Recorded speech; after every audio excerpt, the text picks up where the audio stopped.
Monsieur le député, ces derniers mois, la situation en Nouvelle-Calédonie a pris une tournure inquiétante avec l'ingérence présumée de l'Azerbaïdjan dans l'affaire l'archipel, euh, la création d'un soi-disant conseil de décolonisation fictif par Bakou et le déploiement de drapeaux azerbaïdjanais sur le territoire calédonien, sur le sol calédonien, ont soulevé de nombreuses questions. Que vous pouvez-vous nous expliquer ce que représente concrètement le Conseil de décolonisation? Merci déjà de me permettre cette interview et j'en profite pour saluer l'ensemble du peuple arménien. Euh, en, en Nouvelle-Calédonie, l'intérêt de l'Azerbaïdjan date d'il y a à peu près 2 ans où des premiers contacts ont eu lieu entre nos responsables politiques calédoniens et le groupe d'initiative de Bakou. Plusieurs élus calédoniens, il faut savoir que tous les Calédoniens sont français, hein. Calédonien, c'est qu'une région de France. Et donc tous les élus calédoniens, donc français, indépendantistes, séparatistes, se sont rendus à Bakou pour dénoncer la colonisation française, mais on suppose pour aussi bénéficier de soutien financier, de communication, de logistique, pour participer à la déstabilisation de la Nouvelle-Calédonie. Et ça s'est traduit le 13 mai dernier par une insurrection sur place qui a détruit l'économie du territoire et notamment 30% de notre PIB. Donc aujourd'hui, ce qui est inquiétant, c'est que ça continue. Ça continue puisque il y a encore quelques jours, le groupe d'initiative de Bakou est intervenu au congrès des séparatistes en Nouvelle-Calédonie et a orchestré l'organisation d'un front international de décolonisation pour les territoires français. C'était l'objet de votre question.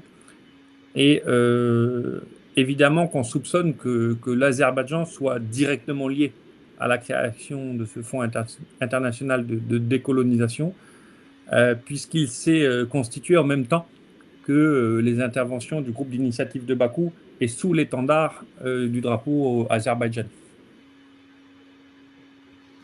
Bon, et comment la population locale perçoit-elle cette implication de l'Azerbaïdjan concrètement? La population locale est très inquiète de cette implication de l'Azerbaïdjan parce que notre île est une démocratie, point 1. C'est une démocratie qui refuse toute dictature et tout non-respect du suffrage universel, en fait. Et donc, l'Azerbaïdjan est quand même dirigé par un dictateur, Aliyev, qui ne représente pas nos valeurs et qui ne représente pas notre modèle de société. La deuxième chose, pourquoi les gens sont inquiets, c'est que notre île est très chrétienne, très croyante, très pieuse. Et l'arrivée d'une dictature qui, en plus, massacre les chrétiens est clairement très mal vue par notre population. Bon, et quel rôle joue la communauté internationale face à tentatives d'influence étrangère, par exemple étrangère de l'Azerbaïdjan?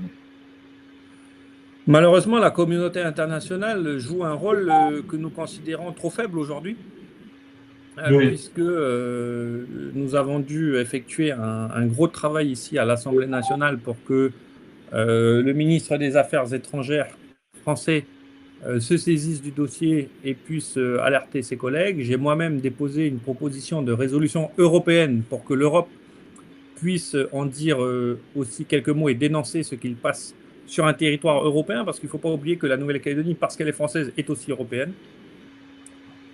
Et malheureusement, aujourd'hui, on a du mal à se faire entendre dans le concert des nations.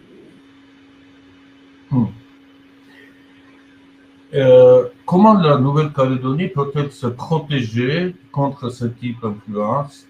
Je sais que l'ONU crée quatre types de colonisation.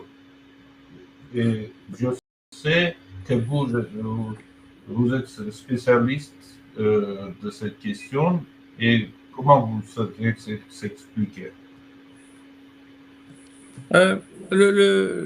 Il faut savoir qu'en termes de décolonisation, la Calédonie est allée au bout du processus prévu par l'ONU, et l'ONU ne conteste pas d'ailleurs le fait qu'aujourd'hui la Nouvelle-Calédonie soit française, parce que la Calédonie a choisi librement d'être française par 3 référendums en 2018, en 2020 et en 2021, où le peuple calédonien, pas les Français, mais uniquement les Calédoniens, ont choisi de rester et de demeurer français.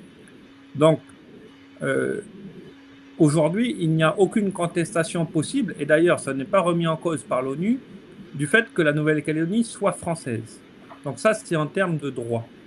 Maintenant, en termes politiques, l'ONU a du mal à se positionner sur le sujet, parce que je pense que la sensibilisation au niveau international est trop faible, qu'il y a beaucoup de déstabilisation dans le monde, et ce petit territoire du Pacifique très loin n'intéresse encore pas grand monde, et donc l'ONU a du mal encore à condamner ces exactions. Et tout mon rôle, toute ma mission est d'interpeller au maximum à la fois les responsables français ici à Paris, mais aussi tous les pays alliés et démocratiques du monde libre, pour qu'il y ait une parole qui soit délivrée à l'ONU et que l'ONU prenne une position. Et donc, c'est vrai que mes rencontres, parce que j'ai eu l'honneur et le privilège de rencontrer énormément d'ambassadeurs, dont Madame l'ambassadrice d'Arménie en France, où je lui ai fait part du sujet. Et donc, c'est vrai que l'idée, c'est un peu de se rapprocher les uns et les autres, nous qui subissons les exactions de l'Azerbaïdjan, pour monter au créneau ensemble au niveau international. Ja. Peut-on comparer cette situation à d'autres tentatives d'influence azerbaïdjanaise dans le monde, dans d'autres territoires français, au Pacifique et outre-mer, par exemple la Réunion, etc. Oui. Oui, parce qu'en fait, l'Azerbaïdjan ne vise pas que la Nouvelle-Calédonie. En fait, l'Azerbaïdjan ne s'intéresse que très peu à la Nouvelle-Calédonie et aux Calédoniens. L'objectif de l'Azerbaïdjan, c'est de faire payer à la France son soutien à l'Arménie. Et c'est pour ça que l'Azerbaïdjan intervient dans tous les territoires d'outre-mer où il y a des mouvements séparatistes que l'Azerbaïdjan alimente, entretient et exacerbe. Donc ça existe en Nouvelle-Calédonie, en Polynésie française, à La Réunion, en Guadeloupe, en Martinique, en Guyane, bientôt à Mayotte. Donc c'est vrai qu'ils sont là pour déstabiliser la France. Mais je crois qu'ils se trompent, parce que plutôt que de nous faire penser et dire que la France doit arrêter de soutenir l'Arménie, ils font de nous des soutiens des Arméniens. Voilà, c'est-à-dire qu'on ne se laisse pas faire et on ne se laisse pas aller au chantage azéri. C'est-à-dire qu'en fait, ils créent l'inverse de ce qu'ils voudraient en venant nous déstabiliser. Bon. Et y a-t-il des moyens juridiques pour empêcher ce genre d'action de la part de l'État étranger? Alors juridique, je pense que l'ONU peut prendre des décisions, mais je crois que surtout, ce qui embêterait l'Azerbaïdjan, c'est que l'Europe prenne des sanctions économiques. Je crois qu'on a besoin à un moment donné de prendre de vraies mesures économiques, parce que ce qui compte pour l'Azerbaïdjan, comme beaucoup de pays d'ailleurs, c'est l'argent. Et tant qu'on ne prend pas des sanctions qui vont affaiblir financièrement le régime d'Aliyev, malheureusement, on laissera l'Azerbaïdjan continuer de faire ses ingérences sur tous les territoires français. Donc moi, je suis pour qu'on prenne des mesures qui soient très sévères et très dures envers le régime du dictateur Aliyev. Y a-t-il des indices et des coopérations, d'une coordination entre l'Azerbaïdjan et d'autres pays sur ce cas, sur ce sujet? Non, on n'a pas d'informations ou d'indices qui nous permettent de dire aujourd'hui que l'Azerbaïdjan effectue cette ingérence et cette déstabilisation avec d'autres pays. Ce que l'on sait par contre, c'est qu'il y a d'autres pays qui ont toujours été intéressés par les territoires d'outre-mer français, notamment la Nouvelle-Calédonie, puisque nous avons un quart des ressources mondiales de nickel. Et cette déstabilisation qui est menée par l'Azerbaïdjan peut profiter à d'autres pays qui seraient intéressés d'investir et de s'implanter en Nouvelle-Calédonie. Manipulation de causes indépendantistes par des régimes étrangers ne constitue-t-elle pas une forme de néo-impérialisme sous couvert de rhétorique anticoloniale? C'est une bonne remarque et en fait c'est ce que nous disons aux indépendantistes, c'est-à-dire attention, vous êtes en train de tomber sur quelque chose que vous avez toujours dénoncé, que vous avez toujours combattu. Par exemple, en Nouvelle-Calédonie, comme je vous le disais, on a voté pour être français. On n'est plus sous l'emprise coloniale française, puisque c'est nous-mêmes qui avons choisi d'être français. Mais aujourd'hui, vous vous faites avoir par un nouvel impérialisme, par des gens qui, en fait, se moquent de la condition de vie des Calédoniens, se moquent de l'avenir de la Nouvelle-Calédonie, et tout ce qu'ils veulent, c'est évidemment rentrer dans un rapport de dominance avec les nouvelles forces mondiales. Et ça commence à trouver un écho, puisque si vous l'avez remarqué, un ancien député indépendantiste tahitien, un jeune élu, Tematai Legaïk, qui est indépendantiste en Polynésie française, a communiqué nationalement pour demander aux indépendantistes d'arrêter de soutenir l'Azerbaïdjan parce que c'était contradictoire par rapport au combat que menaient les indépendantistes dans ces territoires. Donc on voit que ça commence à cliver même au sein des mouvements indépendantistes la façon de faire de l'Azerbaïdjan qui se comporte en fait comme néocolonialiste. Dans quelle mesure la montée en puissance des acteurs autoritaires comme l'Azerbaïdjan remet-elle en question la stabilité des démocraties occidentales dans leur territoire, dans leur territoire outre-mer, dans cette région? De toute façon, aujourd'hui, chaque pays est un théâtre d'opération entre les deux grandes forces nouvelles qui s'affrontent dans le monde, que sont les autocraties ou les dictatures face aux démocraties, qu'elles soient occidentales ou pas d'ailleurs. Et donc, il faut pouvoir résister partout où nous sommes et surtout mener cette convergence des luttes, comme on l'appelle, cette convergence des luttes pour la démocratie, parce que nous avons en face de nous aussi un réseau international. Ça fait depuis plus longtemps que nous, que les démocraties, que les dictatures sont alliées entre elles et font de l'Occident de manière générale leur ennemi. Et donc, jusqu'ici, nous étions suffisamment supérieurs économiquement et militairement pour ne pas s'en inquiéter. Mais aujourd'hui, c'est de moins en moins le cas. C'est de moins en moins le cas. Et donc, il faut qu'on se rassemble, qu'on se regroupe, qu'on partage les informations et qu'on partage les combats. Parce que, comme on a tendance à dire, hein, la défense de l'Arménie commence à Nouméa et la défense de Nouméa commence en Arménie. Voilà, donc il faut qu'on puisse être alliés sur tous les combats au niveau international pour ne pas les laisser gagner. Et quelles mesures concrètes peuvent être mises en place pour renforcer la résilience démocratique de la Nouvelle-Calédonie face aux interférences étrangères? Alors, concernant le sujet proprement calédonien, moi j'ai déposé plainte envers les élus calédoniens qui se sont rendus à Bakou pour intelligence avec l'ennemi. C'est prévu dans notre code pénal que tout Français qui travaille avec l'ennemi de la République puisse être condamné.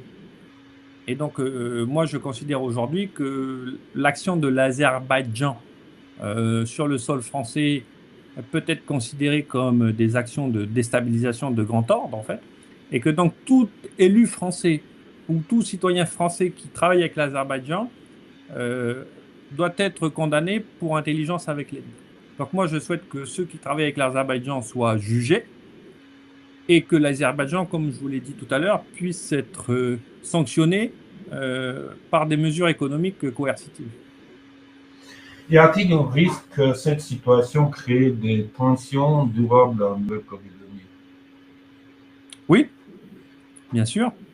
Bien sûr, parce que le discours de l'Azerbaïdjan est un discours qui alimente, un, le séparatisme, et deux, le non-respect des choix démocratiques d'un peuple. Donc, si l'Azerbaïdjan continue d'exalter, d'exacerber les revendications séparatistes les plus violentes, il n'est pas exclu qu'on n'arrive pas à retrouver une forme d'apaisement et de paix sur le long terme en Nouvelle-Calédonie. Et que vous voyez de solutions de cette situation? Je crois qu'on les a, on les a dites, mais de manière générale, je pense que notre philosophie doit être celle de la fermeté. Je crois que ce qu'il faut qu'on comprenne, c'est que on peut négocier, on peut discuter, on peut palabrer de démocratie à démocratie, parce qu'on obéit aux mêmes règles. Mais les dictatures, comme celle de l'Azerbaïdjan, n'obéissent pas à la même diplomatie. Et donc, il faut aussi jouer avec leurs règles du jeu à eux, sinon on sera perdant. Et donc, moi, je suis pour une politique de fermeté. Ça n'exclut pas qu'on puisse discuter par ailleurs, mais il vaut mieux discuter quand on est en position de force que lorsqu'on est en position de faiblesse. Et la position de force, elle est amenée par la fermeté. J'ai noté il y a quelques jours une réflexion dans un réseau social français où il dit que la France, c'est une visée de monde libre. Êtes-vous Oui. d'accord avec cela? Quoi? Êtes-vous d'accord avec cela? Le rôle de la France, qui est la patrie des droits de l'homme et du citoyen, le rôle de la France au niveau international doit toujours être celle des défenseurs des démocraties et des peuples libres. Voilà. Je pense que si la France a un héritage historique à porter, c'est celui de défendre la liberté partout et auprès de chaque peuple. Et je pense qu'aujourd'hui, elle peut faire mieux. Elle peut faire mieux. Elle peut plus s'affirmer. La France reste une grande puissance, même si économiquement ça ne va pas. Ça reste une puissance nucléaire. Ça reste une puissance du Conseil de sécurité de l'ONU. Et que donc sa voix compte toujours. Et elle doit pouvoir se faire entendre un peu plus que ce qu'elle fait en ce moment. Surtout sur nos questions. Monsieur le député, quel message voudriez-vous adresser aux citoyens arméniens et Je voudrais leur dire que jamais nous n'avions été des ardents défenseurs de la cause arménienne que depuis que l'Azerbaïdjan est venu brûler nos églises. Enfin, merci, monsieur le député, de votre participation. Merci beaucoup pour l'invitation. Merci.